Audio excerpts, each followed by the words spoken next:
Hi, I'm Daniel Lucas, and welcome to Abstract Essay, where ideas take shape, thought find out, and every conversation explores the art of thinking beyond the obvious. And today I have my special guest. He is a musician and a polymath who takes his work seriously himself.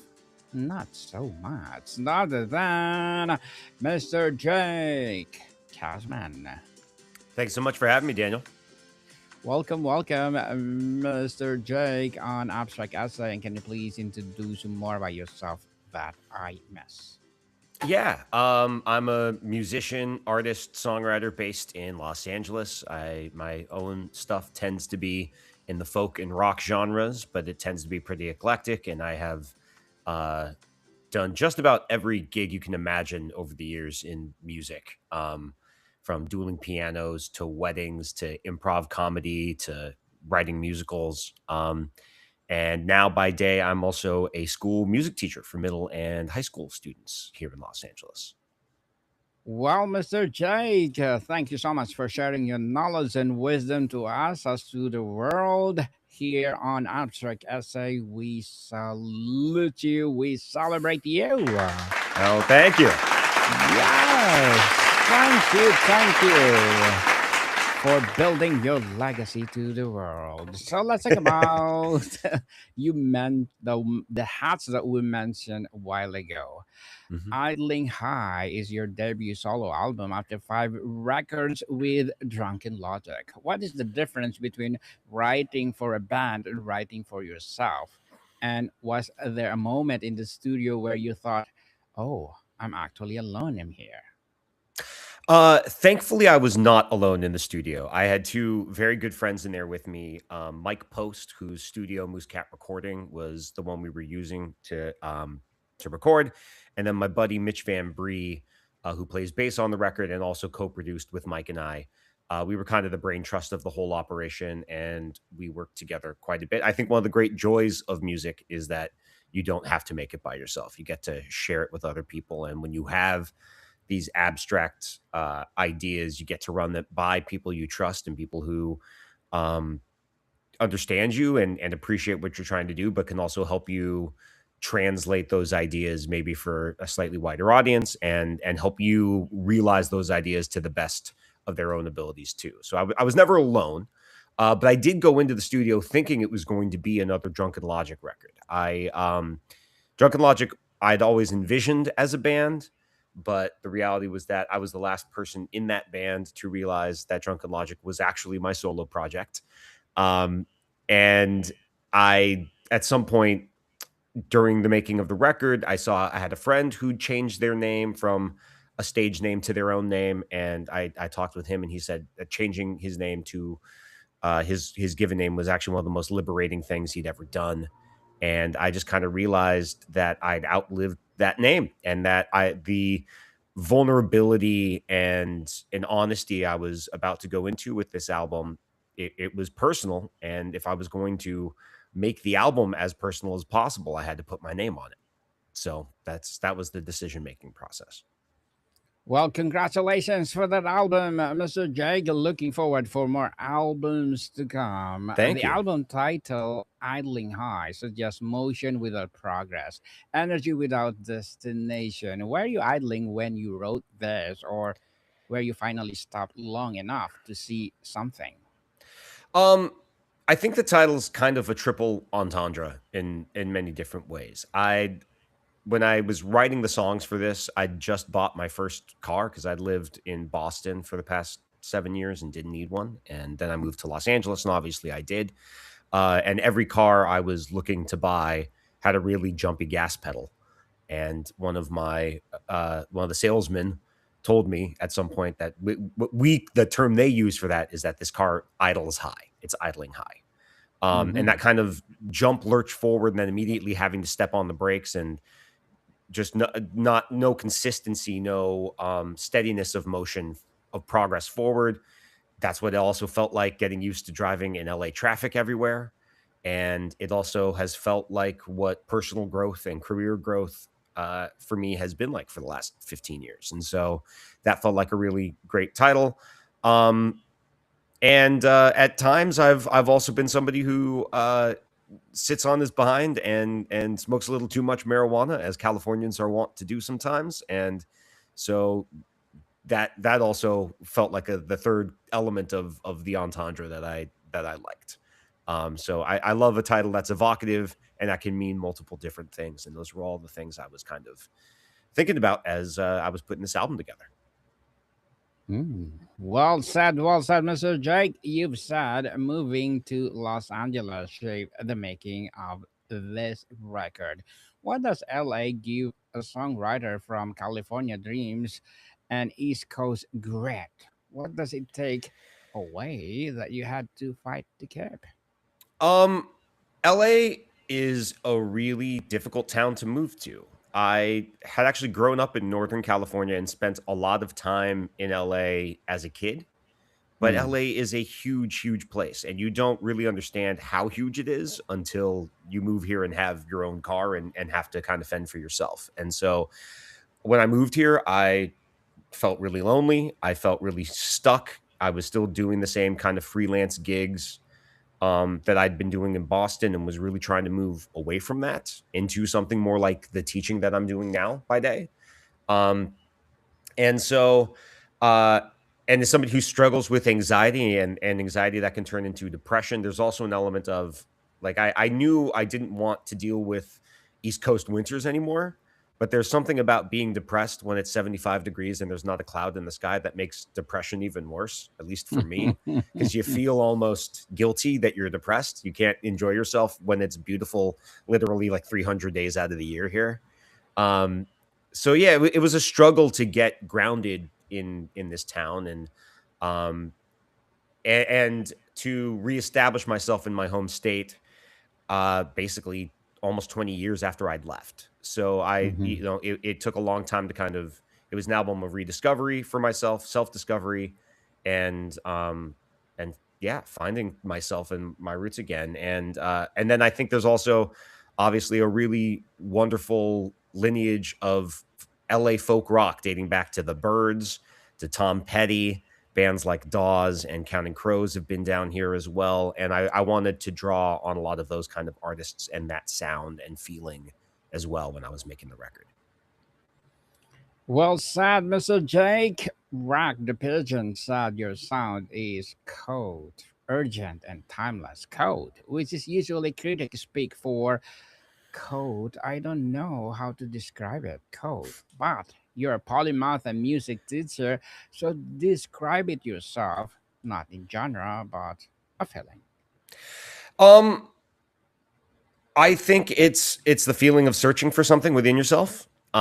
I think one of the sounds I really leaned on this record. It's not country, but I used a lot of the pedal steel guitar throughout this album because that sound to me is the sound of American yearning. It has been for about 75 years, and I wanted that sound in this record. So there's a lot of Americana influence on here, where you might call it country curious, but not country. But I also, grew up listening to Green Day and Weezer, and so there's some real rock happening in here too. You'll get your power chords, you'll get your full throated, multi-layered guitars.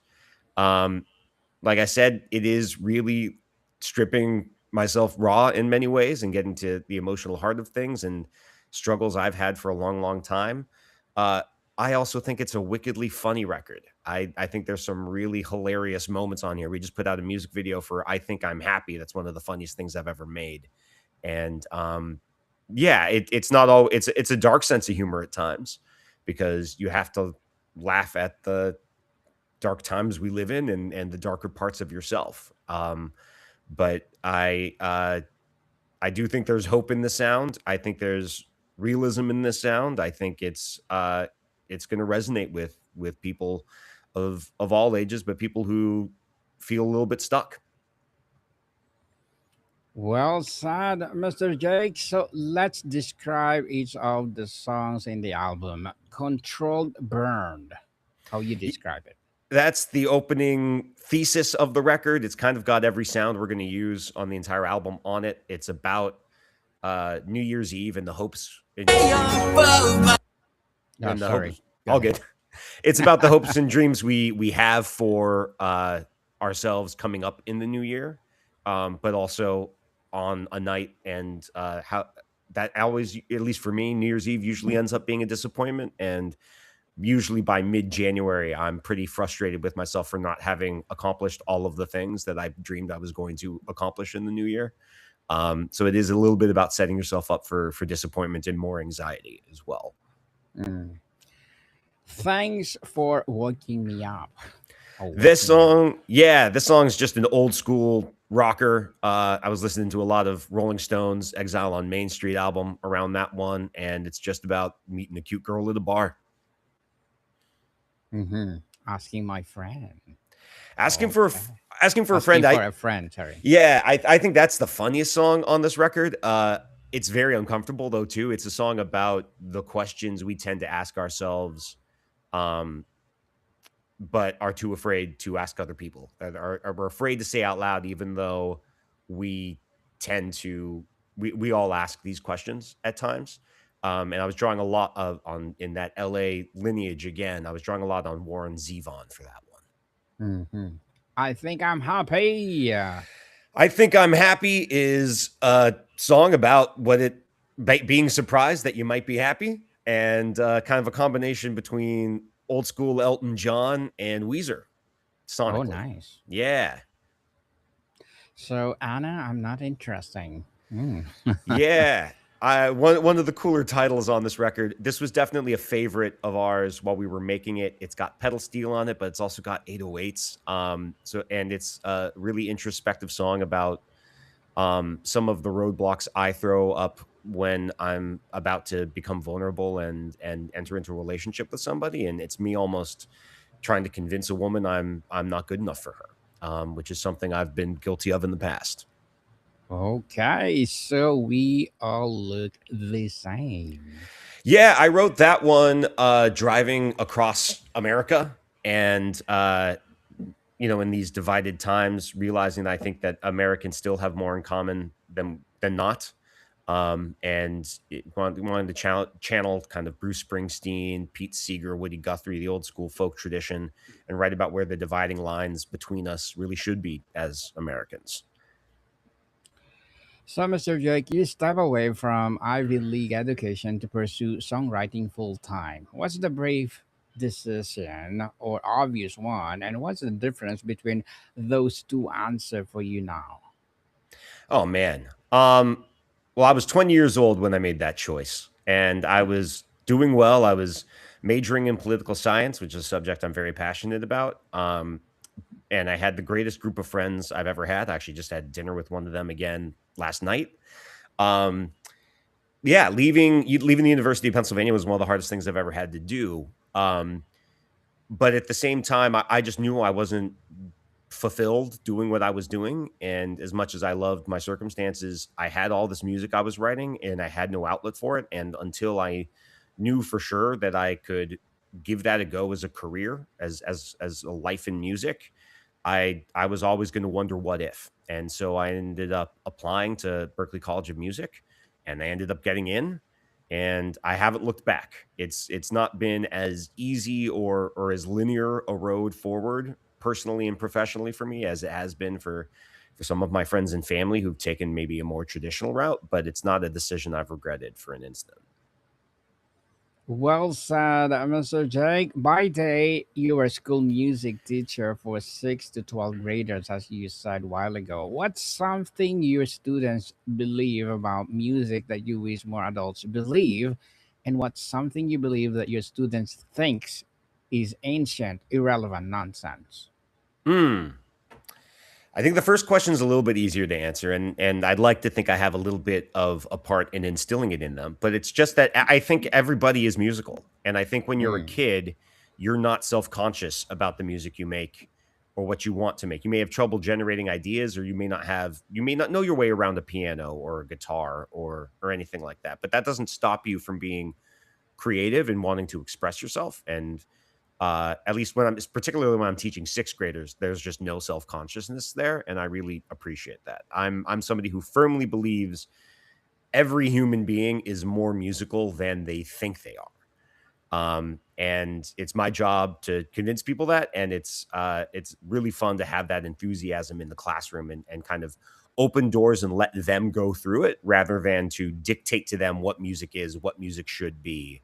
I just give them tools and then maybe some guidelines for what the assignment should be, but it's their music. I want them to be creating it. I don't want them to be just learning how to play, Mozart sheet music, as beautiful as that music is.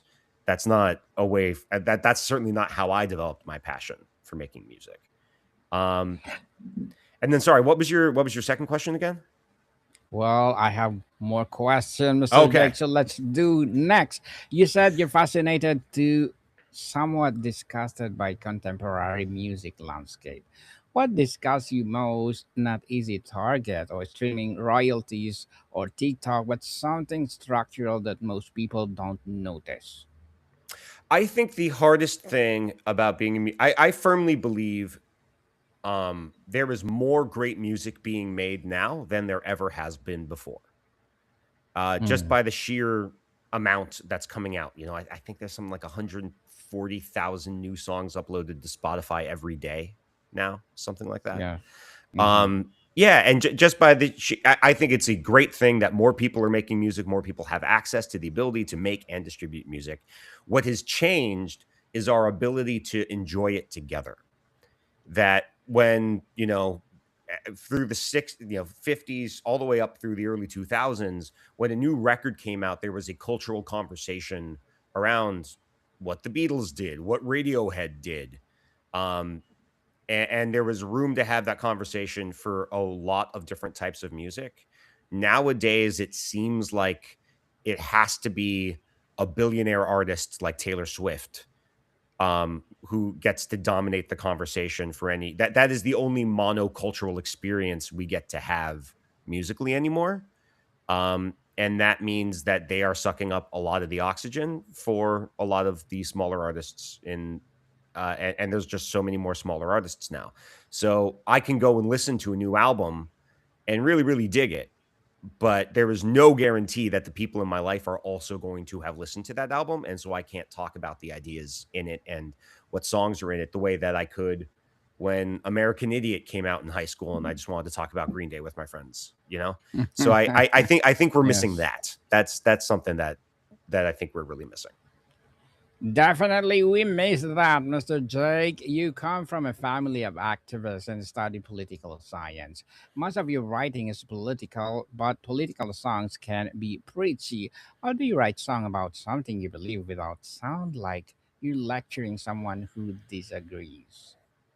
Um, it's funny because so the first rule I kind of came to with that is never use the word we. Make the song personal, make it about you, make it about them or somebody else, and use the ideas within that to make that universal, but start on a ground level rather than writing from a bird's eye view from above. Um, the funny part of that is I one of my favorite songs on this record is We All Look the Same, which is about we. And it's not necessarily I'm not singing to we, I'm singing about we. Um, but I do think the imagery and story I'm telling in that song still is universal enough to kind of um to overcome the idea that we kind of gives you permission to tune out and say, "Oh, I'm not a part of the we that you're singing about." When it's addressed to you, I think it's a little bit different. You can't hide from that. When I'm singing about I, then the listener has to tune in and say, okay, well, maybe it's not my experience, but I am interested at least to hear your singular experience. We can be a tricky word, is I guess what I'm trying to say. Mr. Drake, you're heartbroken that the A's left Oakland. The specific local grief. What does a baseball team leaving a city have in common with a song that doesn't find its audience? And what does Eileen High have to say about both? Yeah, I grew up going to A's games in Oakland. I'm an East San Francisco Bay guy through and through. There were some really, really great teams. The Moneyball era, if anybody read that book or watched that movie, several teams after that. I think the A's were actually the second winningest franchise in the regular season other than the Yankees from 2000 to 2020. Um, but they had a terrible stadium, and then they got bought by a terrible owner who's in the process of completely screwing up the building of a new stadium in Las Vegas, and currently has a up and coming baseball team playing in a minor league ballpark in Sacramento that that absolutely does not suit them. Um, and I think I would be lying if I said that Saga has directly affected the music on this record or that I'm writing. I tend to keep sports out of my writing for the most part. Um, but I think the theme of uh, billionaires controlling the aspects of the lives of many of us who are not billionaires is something that comes up in my music quite a bit. I think the album title I'm toying around with for my next record is called Casualties, and I'm thinking a lot about the people and relationships we kind of casually throw away, whether it be in online dating or because of comments on social media or that sort of thing. And I do think there's a really abrasive, disposable way we treat each other in the 21st century because of these online relationships we're developing. And unfortunately, this franchise that's over 100 years old and had been in Oakland for 70 years plus and won multiple championships there. Their owner decided that the relationship with that great city of Oakland and the surrounding towns and cities was disposable. And it was really, really sad to watch that. Well, Mr. Jake, to wrap up our discussion for today, you've been asked, what does success mean for a musician in this day and age? Man, you've got to. That is a great question, and it's a concept that I've been defining and redefining over the years. Right, like when I got into decided I was going to be a musician, it was because I saw Green Day on the American Idiot tour playing to 47,000 people in their hometown, and I was like, I want to do that for the rest of my life. Um, Now, it's been 20 years since I saw that show, and the odds of me playing to 47,000 people have, I think, diminished somewhat. And I have to be realistic about that. It's a different musical landscape, and I'm in a different phase of my life. So I think to me, the success has to be from a professional standpoint. It's making things and making a living by making things, and that to me doesn't just mean writing for myself. It means writing musicals, writing songs for other people, working in podcasting, which I've done a little bit, but living a full, large creative life, um and using that to meet other people with similar goals and morals as you, and um using that to build the family and life you want. That's what success means to me. Indeed, success, success, success. And can you please invite our listeners to support your album, your projects, or anything you want to promote on Abstract Essay, Mr. Jake? Absolutely. My so again, my name is Jake Cassman. That last name is spelled Cassman. You can go to jakecassman.com. You can follow me on all social media at Jake Cassman Music. Idling High, the album is out now, and we actually recorded a live concert of us playing through the entire album last year, and both video and audio video will be available on my website, and the audio will be streaming everywhere of that concert on August 24th. That album is called Idling High Live at Kulak's Woodshed. Well, good luck for that, Mr. Jake, and looking forward for more success. Can I play a little bit of your song? Which one do you like to play? Oh, please. Let's do October Burning. That's the song that's kind of getting some radio plays out there right October now. Burning. Yeah. Okay. The car to that dingy bar and alter the whole ride home. October is burning. Your album is called Idling High. A listener is idling high in their career, in their creative life, their sense of purpose, not stuck, not moving, just idling. What do you want who want that song to say to them? Sorry, I'm waiting for the audio to. Yes, go ahead. Sorry. No worries. There we go. Okay. Sorry, what was the question? So the question is, your album is called Idling High. A listener is idling right now in their career, their creative life, their sense of purpose, not stuck, not moving, just idling. What do you want that song to say to them? Hopefully it's that, focus on that feeling. I think a lot of us use social media, the endless content we have available to us, alcohol, the Bible, whatever it might be, to distract us from the feelings that we're feeling, and being honest with ourselves. And that there's value in diving into those feelings. That's definitely what I was trying to do on this record. Um, and that being honest with yourself is the first way to prepare yourself to take the next step forward, because you can find so much clarity from that. Well said, Mr. Jake. I'm inviting you to please do come over to my other podcast, Music 101, and let's talk about all the songs in your album. That'd be Okay? amazing. Yeah. That'd be fantastic. I want to help you to promote your first album itself so that it will be more and more albums to come. So, Mr. Jake, thank you so much for your time. Thank you. Modicon people, see you soon. All's a car to that dingy bar and alter the whole ride home. October is burning. I want to try it. No one wants to burn. How about Apple Music? Is it available? Yeah. Modicon people. Burn alone.